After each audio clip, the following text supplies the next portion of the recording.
नमस्कार। हिंदी की पाठशाला यूट्यूब चैनल में आप सबों का हार्दिक स्वागत है।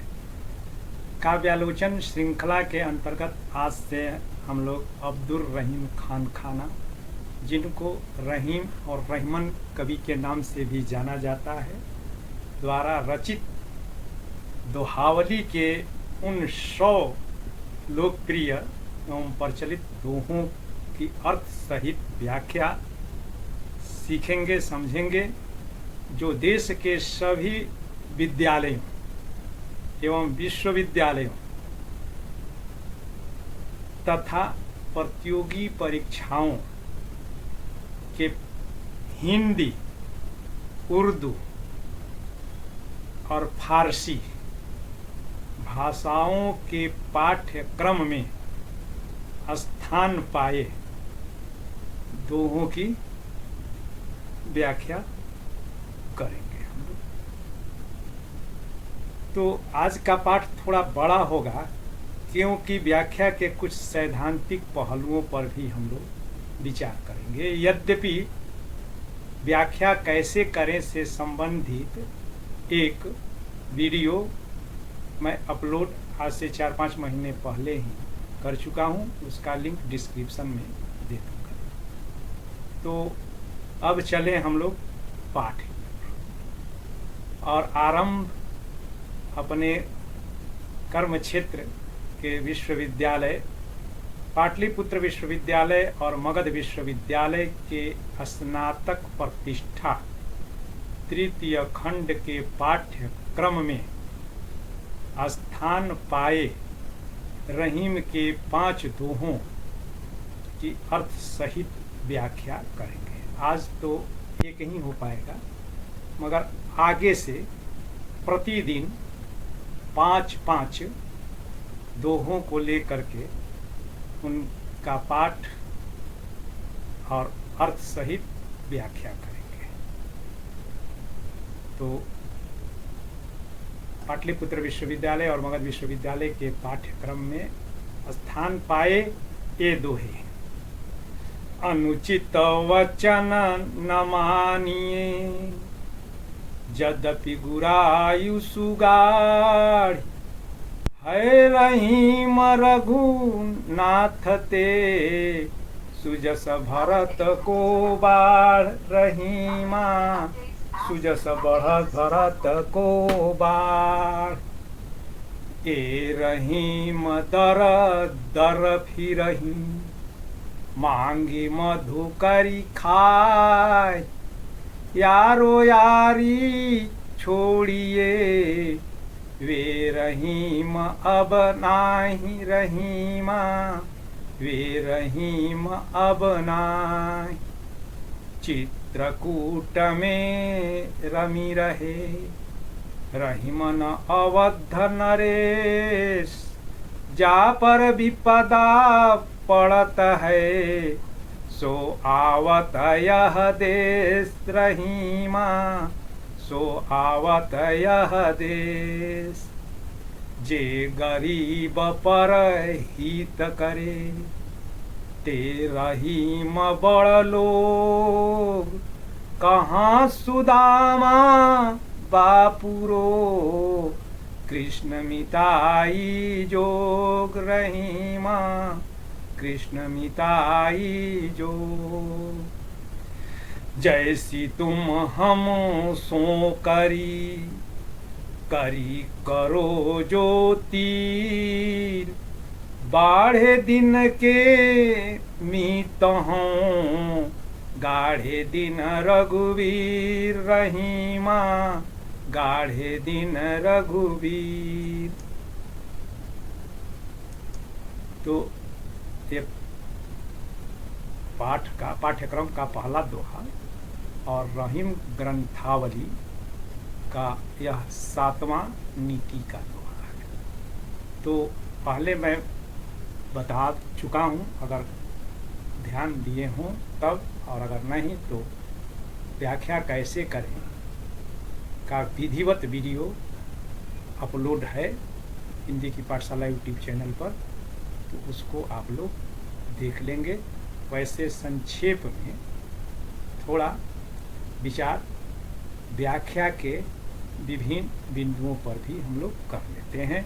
तो बता चुका हूँ, और अभी जान लीजिए कि व्याख्या में मूल रूप से 7 बिंदुओं पर हम लोग विचार करते हैं।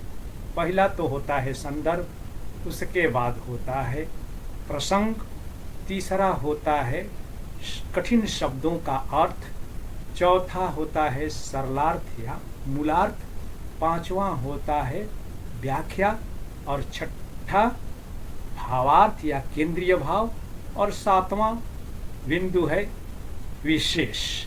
और विशेष में भाषा, छंद, अलंकार और कवि से या रचनाकार से संबंधित अगर कोई उल्लेखनीय और मुख्य बात होती है, या जो व्याख्या के लिए पंक्ति दी गई है उससे मिलती जुलती अगर कहीं कोई पंक्ति होती है तो उसका उल्लेख कर देते हैं।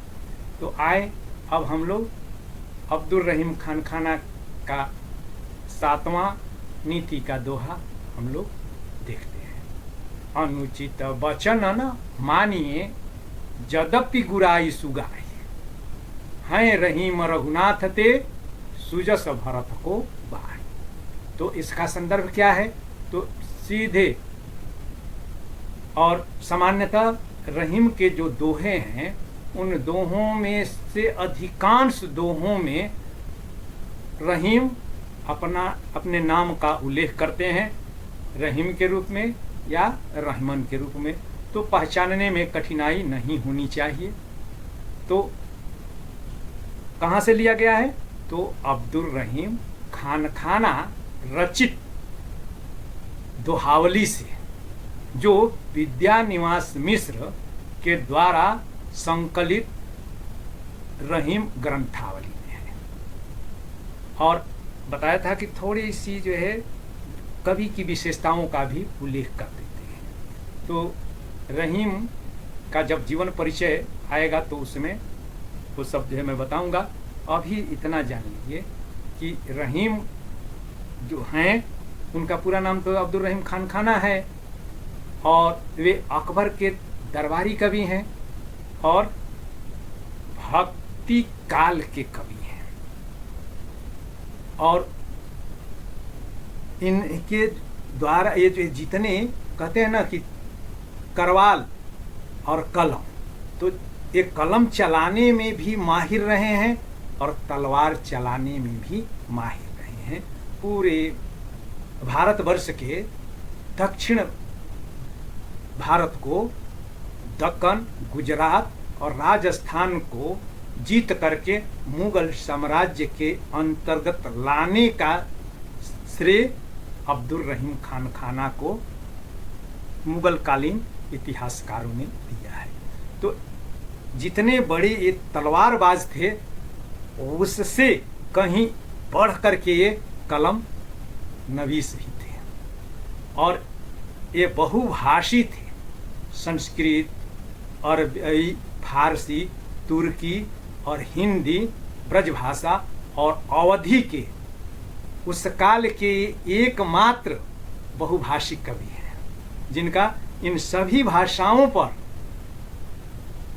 जिनकी विशेष पकड़ थी। तो वैसे ये कवि हैं, और इनके दोहे जो हैं वे मानव जीवन के विभिन्न पहलुओं जैसे व्यक्तिगत, सामाजिक, नैतिक, आध्यात्मिक, व्यवहारिक जीवन का पाठ पढ़ाते हैं, नैतिक शिक्षा देते हैं। और इनके दोहे हृदय की गहराई तक पहुँचते हैं, और इनके दोहों में भक्ति, नीति और श्रृंगार की त्रिवेणी सतत प्रवाहित होती है। ये उनकी जो है खासियत है। तो हो गया रहीम के संदर्भ। और अब जो है जो पहला जो है दोहा है अनुचित वचन न मानिए, तो यह नीति का दोहा है। और प्रसंग क्या है? तो इन्होंने प्रसंग जो है राम और भरत के त्याग को आधार बना करके नैतिक शिक्षा देने का प्रयास किया है। और इसमें जो है शब्दों को जो है थोड़ा देख लें कि शब्द अनुचित वचन न मानिए। अनुचित सभी शब्द जो है सरल ही हैं। अनुचित यानी जो उचित नहीं है, वचन माने जो है बोली या उपदेश सुझाव न मानिए। यद्यपि गुरायसु, गुरायसु गरियसी से बना है। गरियसी का मतलब जो होता है भारी या महान, और गाढ़ यानी कि जो है गाढ़ा। और रहीम है, रहीम रघुनाथ ते सुजस, सुजस माने जो है जस, भरत को बाढ़, बाढ़ का मतलब जो है बढ़ना, जस बढ़ना। तो अब इसका जो है सरलार्थ जान लें तो आ जाएंगे सीधे। रहीम कवि कहते हैं कि कोई भी व्यक्ति चाहे वह कितना भी जो है बड़ा हो, महान हो, आदरणीय हो, परम आदरणीय हो, अगर वह अनुचित सलाह या सुझाव दे रहा है तो उसे नहीं मानना चाहिए, क्योंकि अनुचित वचन को मानने से हानि ही हानि होती है। पहला चरण का, पहला के जो है पहला और दूसरा चरण का एक अर्थ हो गया। अब उसके बाद जो है तीसरे में क्या वो अब समझाते हैं उदाहरण देकर। क्या उदाहरण देते हैं कि ठीक वैसे ही जैसे राम ने अपने पिता का जो है वचन माना, वह वचन जो अनुचित था,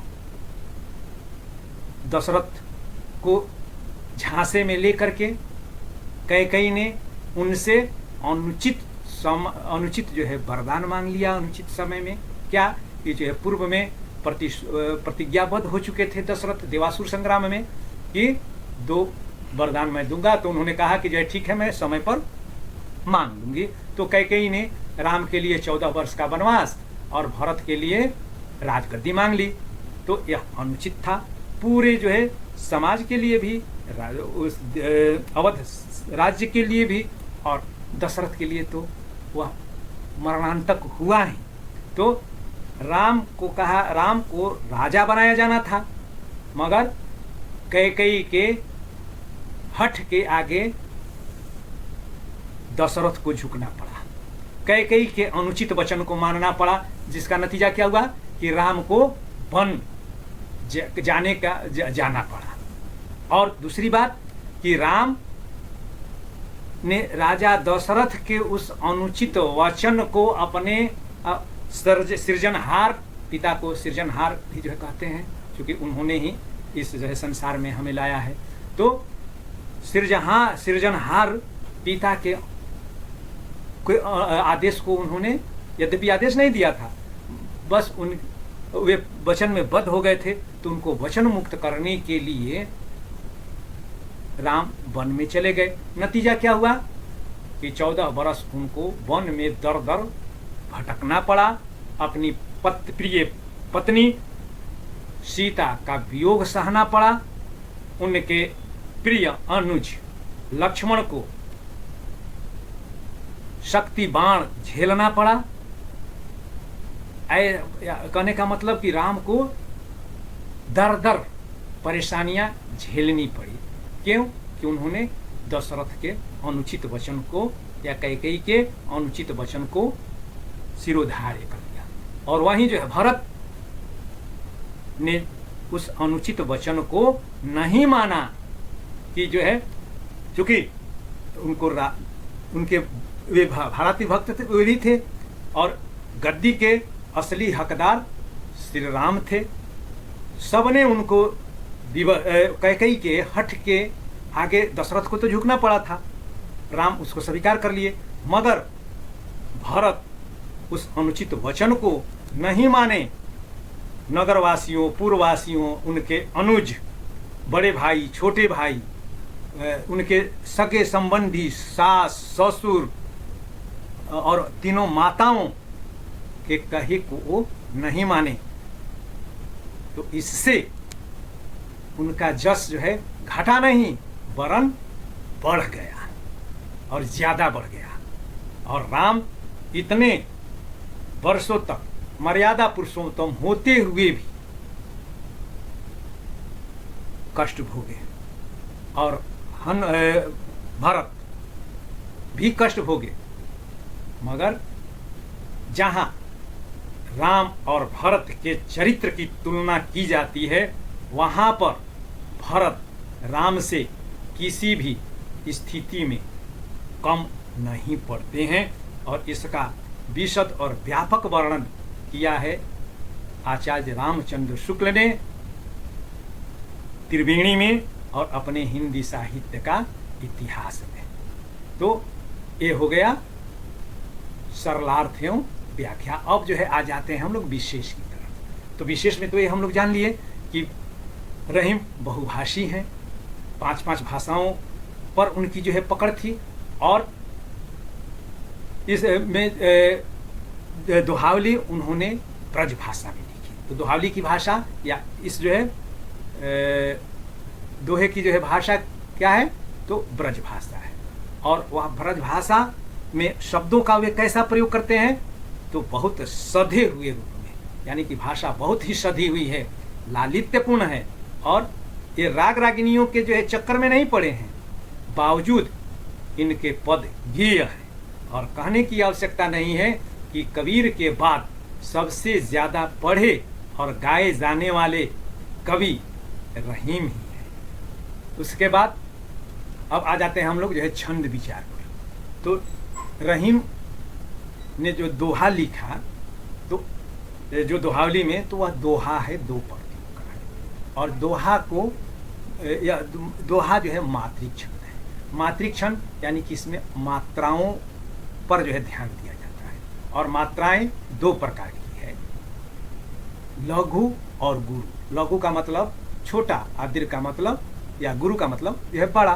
तो कैसे लघु और बड़ा दीर्घ क्या हुआ, तो जितने अपनी वर्णमाला में जितने स्वर हैं, उन स्वरों में जो ह्रस्व स्वर हैं, ह्रस्व स्वर कौन कौन, अ, ई, उ और री, तो ये सभी लघु है। और इसके बाद जितने भी स्वर हैं वे गुरु हैं। लघु में 1 मात्रा मान्य होती है, और गुरु में 2 मात्रा, और लघु को एक लाइन, ऊपर लाइन से इंगित करते हैं, और गुरु को एस या ड से इंगित करते हैं। तो इस तरीके से, और 4 चरण होते हैं दोहा में, 4 चरण होते हैं। एक चरण, ये हो गया दूसरा चरण, ये हो गया तीसरा चरण, और ये हो गया चौथा चरण। इसमें पहला और तीसरा को विषम चरण कहते हैं, और दूसरा और चौथा को सम चरण कहते हैं। तो जो विषम चरण होते हैं, यानी कि पहला और तीसरा में 13 मात्राएं होती हैं। मात्रा तो समझ गए हैं कि जिसमें ह्रस्व स्वर होगा, तो या ह्रस्व स्वर की मात्रा होगी, उसमें 1 मात्रा गिनी जाएगी। और इस तरीके से इसमें पहले और तीसरे चरण में 13 मात्राएं होती हैं, और दूसरे और चौथे चरण में 11 मात्राएं होती है। इस भांति प्रत्येक पंक्ति में 24 मात्राएं होती हैं। अब हम लोग जो है एक उसी को जो है उदाहरण के रूप में हम लोग गिन लेते हैं कि कैसे है। तो देख लें यहाँ पर, अ में 1 मात्रा है, चूंकि ह्रस्व स्वर है, तो 1, नू में जो है 1 मात्रा ह्रस्व मात्रा है, ची में भी 1 मात्रा, त में भी 1 मात्रा, व में 1 मात्रा, च में 1 मात्रा, न में भी 1 मात्रा, यहाँ न में 1 मात्रा, और मा में जो है 2 मात्रा, नी में 1 मात्रा, ए में 2 मात्रा। तो कितना हो गया, 4 1 5 3 8 5 1 6 3 9 4 13 मात्रा यहाँ हो गया। और वैसे ही इसमें ज में 1 मात्रा, द में 1 मात्रा, पी में 1 मात्रा, गु में 1 मात्रा, रा में 2 मात्रा, ई में 1 मात्रा, और सु में 1 मात्रा, गा में 2 मात्रा, और ढ में धी में 1 मात्रा। तो यहाँ भी हो गया 3 5 3 8 और 5 13 मात्राएं हो गई। तो 11 8 3 11 मात्राएं हैं, 3 2 5 और 3 8 3 11 मात्राएं। तो ऐसे ही 11 और 13 और 11 पर यति देख करके मात्राएं होती हैं। अब तो और अब इसमें जो है अलंकार तो चूंकि ये नीति का दोहा है, और नीति के दोहों की खास विशेषता यह होती है कि उसमें पहली पंक्ति जो होती है, यानी कि पहला और तीसरा चरण, वह किसी समस्या से या किसी कार्य को लेकर के होती है, और दूसरी पंक्ति में उसको उदाहरण के द्वारा समझाया जाता है, उसका क्या समाधान दिया जाता है। और जब ऐसे प्रसंग हो, यानी कि कारण और कार्य का प्रसंग हो, या समस्या और उसके समाधान की जो है बात होती हो, तो उसको उदाहरण अलंकार कहते हैं, या काव्यलिंग कहते हैं। तो इसमें उदाहरण और जितने भी जो है दोहे हैं रहीम के, सब में आप आंख मूंद करके उदाहरण और काव्यलिंग अलंकार है ये लिख सकते हैं। और यानी अंत में तुकबंदी है ही। और दोहे की एक खासियत है कि अंतिम में जो है ह्रस्व मात्राएं होती है। यहाँ पर बताना छोड़ दिया था कि दोहा में अंतिम में ह्रस्व मात्राएं होती है। तो अंतिम में ह्रस्व मात्राएं हैं और दोनों मात्राएं समान वर्णी है। तो ऐसी स्थिति में उसको अंत्यानुप्रास कहते हैं। जब एक कोई वर्ण बार बार दोहराया जाता है तो उसको अनुप्रास कहते हैं। और जब अंतिम में समान वर्ण होते हैं आही और जाही, तो आही आही जो आही, तो यहाँ पर क्या हो गया, अंतिम की दोनों मात्राएं मिल रही है, इसलिए इसमें अंत्यानुप्रास अलंकार होगा। और चूंकि नीति का दोहा है और उसको समझाने के लिए दूसरी पंक्ति में जो ज्यों जैसे सो सा सरिस जैसे उपमावाचक शब्दों का प्रयोग सामान्यतः होता है। और जब ऐसे शब्दों का प्रयोग हुआ हो, देखेंगे जैसे यहाँ पर ज्यों है ना, तो ज्यों यह जो है उपमा वाचक शब्द है। तो इन शब्दों का अगर प्रयोग हो तो वहाँ पर आंख बंद करके लिख दीजिए कि इसमें उपमा अलंकार है। और विशेष के तौर पर तो मैं बता दिया हूँ ऊपर में ही संदर्भ के दौरान। और एक बात और, आप कहीं भी जो भी रहीम से संबंधित दोहा आता हो उसमें इस दोहे को आप उद्धृत कर सकते हैं और करेंगे। क्या, दीर्घ दोहा अर्थ के आखर थोरे आही, अज्यों रहीम नट कुंडली सिमटी कूदी चढ़ी आई। यानी अर्थ इसका जो है भाव है कि जो है दोहा में जो है बहुत कम अक्षर होते हैं, आखिर का मतलब अक्षर होते हैं, मगर उसका अर्थ जो है बहुत ही बड़ा, भारी और गंभीर होता है।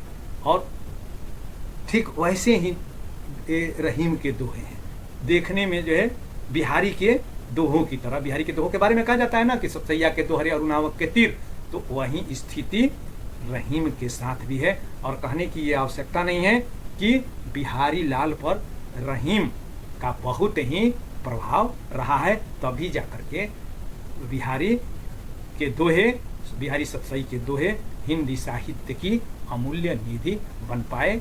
अभी इतना ही, शेष 4 की व्याख्या आगे।